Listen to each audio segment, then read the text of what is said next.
When I was in 7th grade, my English teacher, Mr. Callan, was the kind of man people made fun of for caring too much. He was a walking anachronism in a world of cool indifference. He wore the same brown cable-knit sweater every day, elbows nearly worn through, and spoke about books like they were people he'd met once and couldn't stop missing. He'd get a far-off look reciting a line from Steinbeck, as if he could still smell the dust on the road. I wasn't a great student. I skipped homework, cracked jokes to deflect attention, and thought sarcasm was a personality. But every time I handed in a half-finished essay, scrawled in the 10 minutes before class, he'd write the same thing in the margin in his patient, red ink. "You have something to say.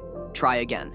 I never did. I'd just shrug, crumple the paper, and add it to the landfill of my locker. When I graduated, I barely remembered him, his face blurred in a yearbook of forgotten faces. Years went by. Life got messy, a parade of jobs, the relentless grind of rent, love that came and went like weather. Then one morning, while cleaning my apartment in a fit of avoidance, I found an old cardboard box from middle school. Inside, beneath a stack of report cards, was a folded piece of lined notebook paper I didn't recognize. It was a letter. The ink slightly faded, but the words still sharp. "Dear Jason, if you're reading this someday, it means I didn't stop hoping for you. You may not see it now, but your words matter, even the careless ones, especially those. You think you're invisible, but trust me, I saw you. Every teacher sees the kid who hides behind jokes. I just hope someday you write something that makes the world stop and listen. I'll be listening too. Mr. Callan."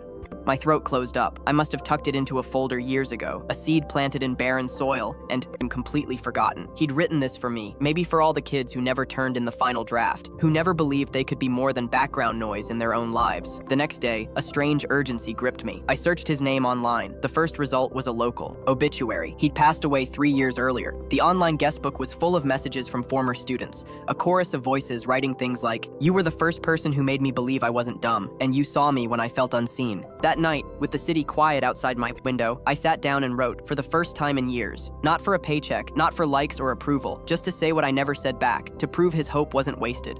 I printed the story, a simple piece about that very classroom, and mailed it to the school with a note attached. For Mr. Callan's memory. He was right. I had something to say after all. 2 weeks later, the principal emailed me. She said they'd read it aloud at the student assembly, and that for a moment, the restless auditorium had fallen completely silent. Now, every time I pick up a pen or face a blank screen, I imagine his red ink hovering over the page, a gentle, persistent ghost, whispering the only instruction that ever truly mattered. Asterisk. Try again. Asterisk. Some teachers don't teach for applause. They plant voices that bloom long after they're gone.